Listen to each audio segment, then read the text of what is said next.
Group সিটির জন্য একটা গুরুত্বপূর্ণ অঙ্ক। তোমরা অঙ্কটা শিখতে গেলে ভিডিওটি প্রথম থেকে শেষ পর্যন্ত দেখো। তাহলে দেখো কি লেখা আছে, বিমল প্রতি টাকায় 2টি ট্রফি কেনে এবং প্রতি টাকায় 5টি ট্রফি বেচে, তার শতকরা ক্ষতির শতকরা হার কত? তাহলে কস্ট প্রাইস কত?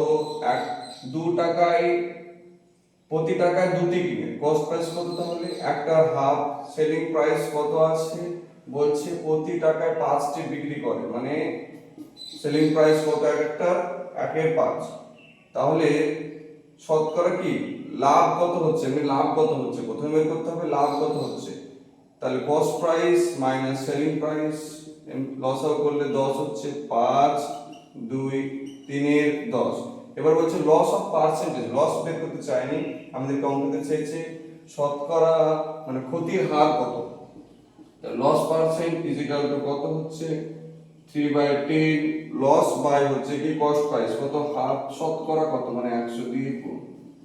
3/10 হাফ কে উল্টে দিলে 2 ইনটু 100, 10 10 এ 100, 3 দুগুণে 6 আর 10 7। তাহলে শতকরা ক্ষতির হার কত? 7। Option number B is right answer. এরকম আরো ভিডিও পেতে তোমরা চ্যানেলটিকে ফলো করো।